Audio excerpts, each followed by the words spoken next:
அன்பின் உள்ளங்களே, இயேசு கிறிஸ்து ஆண்டவர் இன்னைக்கு இந்த பரிசேயர்கள் எல்லாம் பார்த்து ரொம்பவும் கடுமையான வார்த்தைகளில் பேசுகின்றார். ஏன் பேசுகிறார் அப்படின்னு கொஞ்சம் யோசிச்சு பார்த்தீங்களா? ஏன்னா அவங்கள ஆண்டவர் சபிக்கும்படியாக பேசினாரா? கிடையாது. உண்மையில் பரிசேயர்கள் அப்படின்னா யாரு தெரியுமா? இன்னைய தேதிக்கு குருக்கள் அப்படின்னு சொல்லலாம். அப்பேற்பட்ட தன்னுடைய குருக்களை, தன்னுடைய சொந்த ஜனங்களை தெய்வமே சபிப்பாரா? கிடையாது. அவர் ரொம்ப கண்டிப்பான வார்த்தைகளோடு இவர்களிடம் பேசுறாரு. அப்படின்னா எதற்காக அப்படின்னா அவர்கள் செய்கின்ற காரியங்கள் சரியானவையாக இல்லை. இப்போ அவர்கள் இருக்கின்ற நிலை ஒரு அதிகார நிலை. அந்த அதிகாரத்தின் நிலையில இருந்து கொண்டு என்ன பண்றாங்க?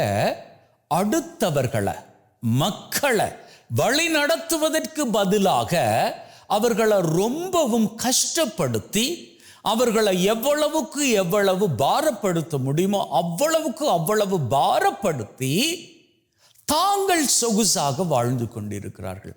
இதைத்தான் ஆண்டவர் வெறுக்கின்றார். இதுதான் வேண்டாம் அப்படின்னு ஆண்டவர் சொல்லுகின்றார். இன்னைக்கு குருக்களுடைய வாழ்க்கையை பாருங்க.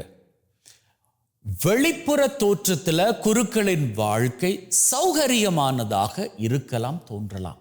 ஆனால் அது உண்மையானது கிடையாது.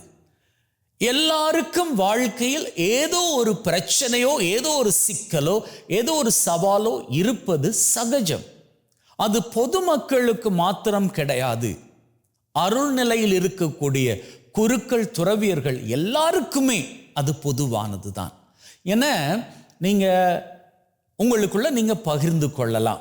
சாதாரண ஜனங்கள் நீங்கள் உங்களுக்குள்ள நீங்கள் பகிர்ந்து கொள்ளலாம். உங்களுக்கு குடும்பம் இருக்குது, நீங்கள் விரும்பினா உங்கள் மனைவியிடம் பகிர்ந்து கொள்ளலாம், உங்கள் கணவரிடம் பகிர்ந்து கொள்ளலாம், அல்லது பெற்றோரிடம் பிள்ளைகள் பகிர்ந்து கொள்ளலாம். இப்படி நீங்கள் நண்பர்களிடம் பகிர்ந்து கொள்ளலாம். அப்படி நீங்கள் உங்களது கஷ்டங்களை, பிரச்சனைகளை, சவால்களை பகிர்ந்து கொள்ளலாம். ஆனால் இதுவே குருத்துவத்தில் குருக்களிடமோ அல்லது போனால் துறவியர்களிடமோ ஏதாவது சவால்கள் இருந்தால் அதை போய் யாராவது ஒரு குடும்பத்திடம் நாம் பகிர்ந்துக்க முடியுமா அப்படின்னு கேட்டால் நிச்சயமாக கிடையாது. ஏன்னா மக்கள் எப்பொழுதும் குருக்களை எப்படி பார்க்குறாங்க அப்படின்னா, நாங்கள் அவர்களிடம் போய் அட்வைஸ் எடுத்துக்கணும், அவங்க எங்ககிட்ட வந்து அட்வைஸ் எடுப்பது கிடையாது. இன்னும் சொல்ல போனால் குருக்களை ஒரு படி உயரமாக வைத்திருக்கிறார்கள்.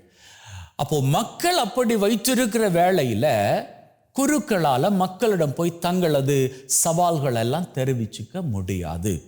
இதை இன்னும் ஆழமாக சொல்ல போனால் குருக்களது வாழ்க்கை இலகுவான வாழ்க்கை அப்படின்னு கிடையாது. அது போன்றுதான் பொதுவான வாழ்க்கை இலகுவானது கிடையாது. ஏன்னா எல்லா வாழ்க்கையிலும் பிரச்சனைகளும், கஷ்டங்களும், சவால்களும் இருக்கத்தான் செய்கின்றன.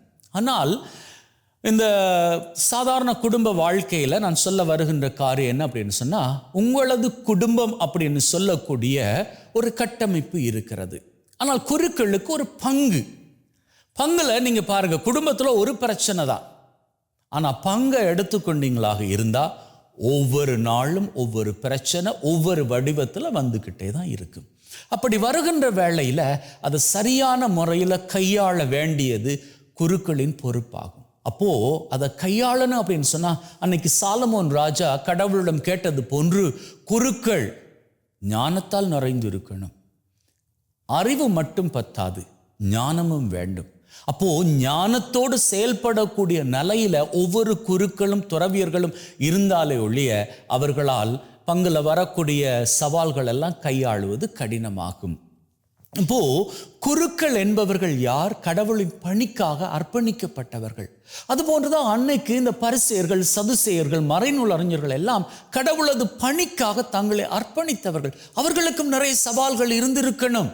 ஏன்னா அவர்களும் கடவுளது பணியை செய்பவர்களாக இருந்தாலும் அதிலும் நிறைய பிரச்சனைகள் வந்துதானே இருக்கணும். ஆகவே தான் அவங்க என்ன பண்ணியிருக்கணும், நான் நினைக்கிறேன் அவங்க என்ன பண்ணியிருக்கணும், அவங்க மக்கள் அவர்களுக்கு எந்த விதத்திலும் சிரமம் கொடுக்காம இருக்கும்படிக்கு மக்கள் மீதே எல்லாவற்றையும் திணித்திருக்கணும்.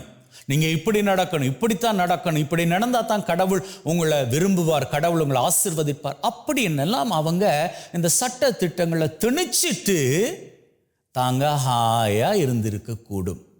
அதை பார்த்து தான் தெய்வம் கோபப்படுகின்றார். இயேசு கோபப்பட்டார் அதற்காகத்தான். ஏன்னா இந்த குருக்கள் துறவியர்கள் எதற்காக அழைக்கப்பட்டார்கள்? தங்களுக்கு அர்ப்பணிக்கப்பட்டிருக்கக்கூடிய மக்களுக்கு சேவை செய்வதற்கு. ஆனால் அன்னைக்கு குருக்களின் நிலை, பரிசேயர்கள், சதுசேயர்கள், மறைநூல் அறிஞர்கள், இவர்களுடைய நிலை அவர்களுக்கு மக்களுக்கு பணி செய்வதாக அல்ல, மாறாக மக்களிடமிருந்து எல்லாவற்றையும் எடுத்துக்கொண்டு தாங்கள் சொகுசாக வாழ்ந்து கொள்ளுகின்ற நிலையாகும். இதைத்தான் இயேசு ஆண்டவர் வெறுத்தார். இதைத்தான் அவர்களை செய்ய வேண்டாம் அப்படின்னு சொல்லி ஆண்டவர் அவர்களுக்கு நினைவூட்டினார்.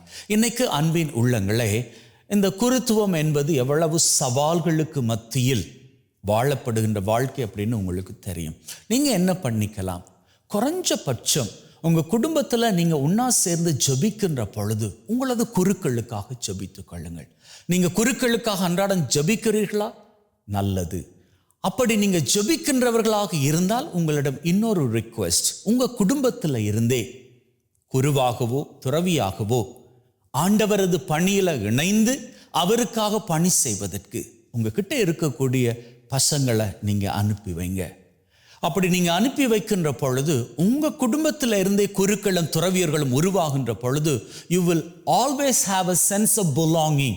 இது என்னுடைய குரு, இது என்னுடைய துறவி, அப்படி என்கின்ற ஒரு பற்று உங்களுக்குள் வளர ஆரம்பிக்கும்.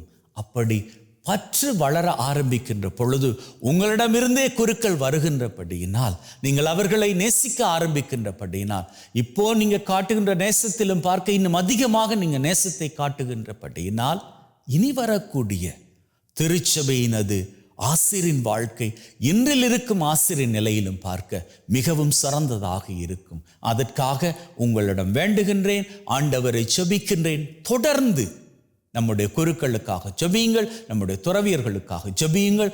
உங்கள் மத்தியில் இருந்தும் குருக்கள் துறவியர்கள் உருவாவதற்கு நீங்களே அவர்களை மோட்டிவேட் பண்ணுங்கள். அப்பொழுது நம் அத்தனை பேருடைய வாழ்க்கையும் சிறப்பையும் செழிப்பையும் கண்டுகொள்ளும்.